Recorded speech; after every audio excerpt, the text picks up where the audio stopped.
Hey guys, welcome back to the channel. It's that time again. Bike racing is back on TV. Phillip Island World Superbike is kicking off. I'm going to bring you up to speed on what you can expect from the weekend. The guys have had an action-packed testing program in Europe. They've done these couple of days testing this week on the island. Let's break it down and get into who's doing what. Let's start with BMW. BMW have got essentially 4 riders on factory bikes this year. There's the factory team of Scott Redding and Michael van der Mark. Alongside them is the Bonovo action team of Loris Baz and the new signing Garrett Gerloff. Garrett seems like a good place to start. Good signing, really fast guy. But things haven't been easy for Garrett. Everybody knows what went on a couple of years ago in Assen. Since that point on, a lot of questions have been asked. Garrett's speed has never been an issue, but seemingly more recently, the race situation has been difficult for him. He's found himself getting beaten up, getting shuffled back in the early laps and unable to make headway. I think that him moving to BMW, as much as it being a fresh start with a new bike, it's a fresh start for the head. He can forget everything that's gone on within the walls of Yamaha. So if Garrett can get his mojo back, we know his speed and I think he's going to be pretty strong. Then moving on, we've got Loris Baz. Loris is a charger. He'll grind out results. He'll sling it down the road a few times. You know that he's going to be pushing his ass off from Phillip Island right the way through to Argentina. He's got a lot of experience, especially in Superbike at this point. And really, it's up to BMW to give these guys a good package. That's the weak link here. We'll move now to talk about the factory team. Michael van der Mark, Scott Redding. Michael's finished in the top 3 of the championship before, and clearly so has Scott. This is the second year for Scott Redding in that team, and really, things need to step up. It's a tricky one. They are in a situation where they just don't seem to be able to make that next step. And from what I've seen this winter, they still haven't made that step. So if you look at the example of Scott, they signed him at the end of 2021. He's come from 2 years where he's been fighting for the World Championship on the Ducati, moved to the BMW, and it's been a pretty frustrating 12 months. Clearly that package is not where it needs to be. If it was, you would see Scott Redding fighting for race wins in World Superbike every weekend. I guarantee that. And as I'm here, and as I'm giving opinions, do you know what? In racing, you see a lot of times where if a manufacturer is a little bit in a difficult position, they're not sure what to do, how they make their next step, the first thing you can try and do is hire a star rider. Put your money where your mouth is. You think your bike's good enough, you go and employ that guy. BMW have done that. They've bought Scott Redding. There's going to be a lot of money laid out for Scott, and it hasn't worked so far. So at a certain point, you have to look at yourself again and go, we need to give him the tools to be able to do the job because the rider isn't in question. And now we're more than 12 months down the line, you're still asking this rider to apply the same motivation that he joined with when he was fighting for race wins. That's a difficult situation. Scott's a fighter. He'll be motivated for sure, but only, in my opinion, if BMW can provide him what he needs. And what can they do about it? Well, to me, it actually isn't that difficult. Look around. What happens in racing? When manufacturers are struggling, they look around, see who's available, and they take key figures from different teams. I haven't seen much of that in BMW, if any of it. There really is nobody there that's been poached from Kawasaki, Yamaha, Ducati. Those 3 manufacturers that have been up the front in World Superbike for many years have a wealth of data which really could be BMW's shortcut to get performance. But so far as I've seen, they're not making those moves. Moving on, Yamaha have got a really strong lineup this year, like an exciting lineup. They've got ex-world champion, Toprak Razgatlioglu. You know what you're getting with that guy. Andrea Locatelli, World Supersport champion. Dominic Agata, 2-time World Supersport champion and Moto E champion. And Remy Gardner, great poach by Yamaha. I think there's going to be some stiff in-house fighting. Those guys, they're all young, they're all hungry, they've all done something. Agata's not young, forget that. Let's look at Remy Gardner. So Remy has been burnt in the GP paddock. He wants to come and have fun racing Superbike. And you know what? I think Superbike is going to suit him down to a T. I remember watching him ride a few years ago. I think it was maybe Argentina. He was loose. He was letting it move around. It was bucking and weaving on and making all sorts of shapes. You like riding like that? Superbike's going to be alright for you. Pirelli's move a little bit. The chassis flexes a bit more. Everything's a little bit more forgiving. If that's what you like, you're going to enjoy Superbike Remy, I'm sure. Then, his teammate, Dominic Agata. Can't really say enough about Domi. Just seems to be aging like a fine wine. He's not that young. Like, he's got a lot of experience at this point. And I think, really, this opportunity for him to arrive in Superbike class, maybe it's come at the right time. Arguably, I'm sure he'd have liked it 5 years ago. But actually, in terms of how he looks like he's riding, I think that Dominic Agata is in the form of his life. If he gets on a roll and gets the same sort of feeling like he could with that Supersport bike, he was treating that thing like a toy. If he can get anywhere near that sort of feeling on the Superbike, which will not be easy because the Superbike is a different beast, watch out for Domi. Then, factory team. Andrea Locatelli, he had a hell of a start in 2021. He moved into the class being a dominant world champion in World Supersport. did amazing things in that category, moved into Superbike, had an amazing debut season, and then the wheels fell off. But I've seen some stuff from Andrea this winter where I think he might be getting back to that form that we know he's got. Then moving on to Toprak. What to say about Toprak? He's a character, he's great to watch, he's got skills that are the envy of most people in World Championship racing, to be honest, MotoGP included. What he can do on a bike, that stunt skill set is enviable. Toprak and Yamaha will be looking for a bit of revenge on last year for sure. They had a slow start to the season. Seems like there was a bit of confusion with their electronics package. Then he had the clash with Johnny in Assen. Then they had a breakdown in Misano. So there's a lot of factors which led to them losing a lot of points at the beginning of 2022. Also, that #1 plate was weighing a little heavy on. He said he wasn't relaxed enough. As things went on, he did gel a little bit more. He did start putting in the result. If Yamaha have stepped up a little bit more, which I'm sure they have, I think Toprak will be back to that 2021 form and consistently. To me, probably the #1 threat to Alvaro this year. Let's go to Honda. Honda had a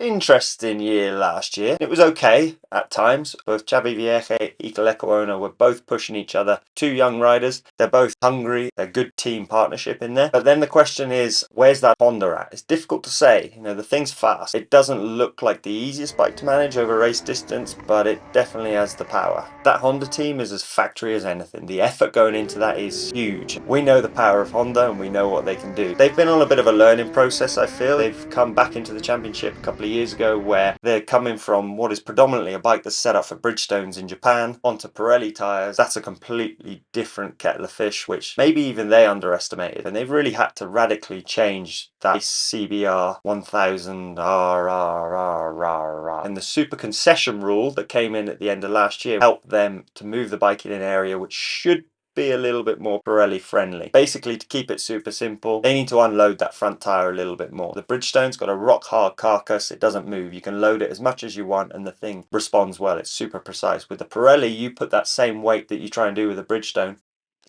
you're going to squash it. Too much, you can't turn, you can't brake, nothing works. And that link, doing everything from Japan, is not easy. That is a long process. I wouldn't expect a massive step from Honda, but I think you've got to believe in their game plan. So as long as Honda are in it for the long run, I think you'll see them at the sharp end soon. Keeping on the Japanese theme, green. Let's go green. Kawasaki. Well, there's Alex Lowe's, Jonathan Rea. So let's start with Alex. Alex at the back end of 2022 was in the form of his life. He really stepped up. At times he was out qualifying Johnny. That would have led him into having a really buoyant winter. He's injury free. You know, those Lowe's boys, both Sam and Alex, they've had some injuries over the years. And Alex, I believe, has been injury free for quite a long time now, which is not to be underestimated. That different mindset that'll give you going into the races, feeling 100%, not thinking about these niggling injuries in the back of your head. That'll do Alex the world of good. So I'm expecting big things from Alex, and I'm pretty sure he will be expecting pretty big things from himself too. Teammate, let's go, Johnny Rea.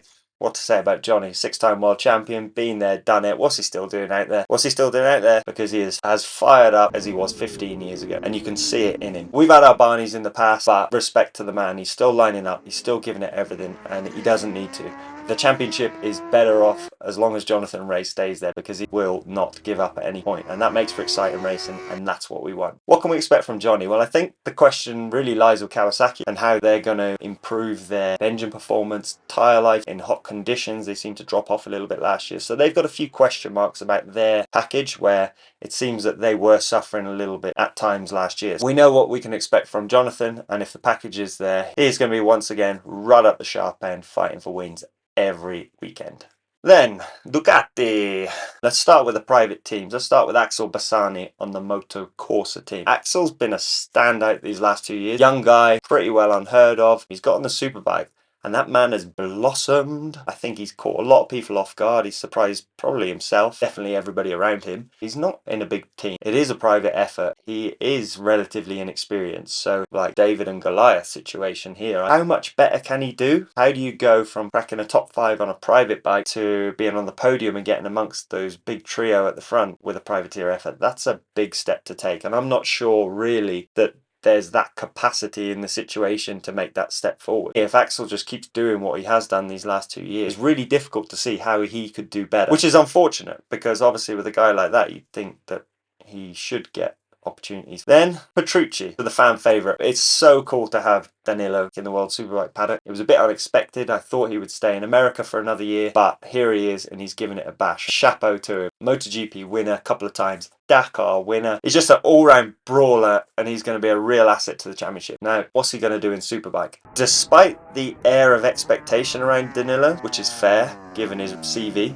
I'm going to put it out there that I don't think it's going to be very easy for him. And I don't like to say that because I really would like him to do well. But it's easy to underestimate the level at the front of World Superbike. For him to get up there and match those guys will be very difficult. So where can we expect him to finish? I think if he gets top fives, that'll be a good result. If it's a bit damp or wet, watch that man go. Loves the aqua. But fundamentally, I think that the V4R Ducati is more suited to smaller riders. That's not a perfect rule. There are exceptions if you have a couple of details within your riding style where you utilize the bike in the area where it performs at its best. But for somebody like Danilo, he's a bigger guy, he's quite aggressive. These are two factors that are going to work against him with Pirelli, with the Ducati V4R in World Superbike. Can he change that?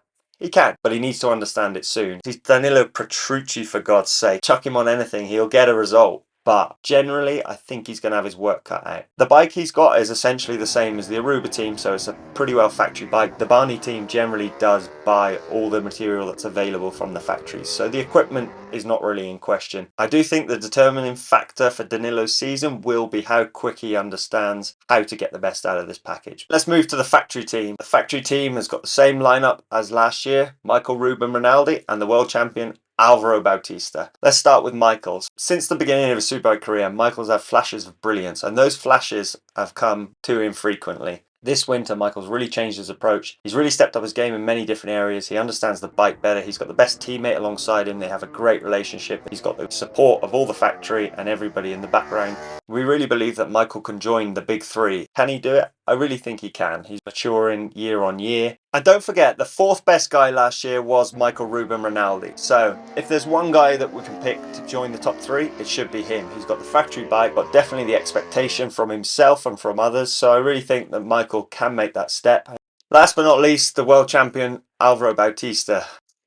38 years old, top of his game mentally, physically, riding the bike of his dreams. The thing is absolutely tailor-made for Alvaro. That is what I believe. It is the perfect package for him. This year, I think Alvaro is going to be the same guy. He seems just as motivated. To me, he looked better than ever this winter. He looked dangerously confident, dangerously precise, and dangerously relaxed as well. Adding all those things together, I think to wrestle that number one plate off Alvaro is going to be really difficult. But as ever, this is bike racing. It ain't over till it's over, and there are 39 races in the World Superbike Championship, and it's so easy to get caught out and make mistakes and lose big points. We can't underestimate that. These guys are going to be pushing so hard, it's going to be easy to make mistakes and give away points. So there's nothing written at the minute. I think it's a completely open championship, and it's going to be one of the most exciting in history. So looking forward to the weekend. Let's go World Superbike, and thanks for joining me. Like, subscribe, blah de blah.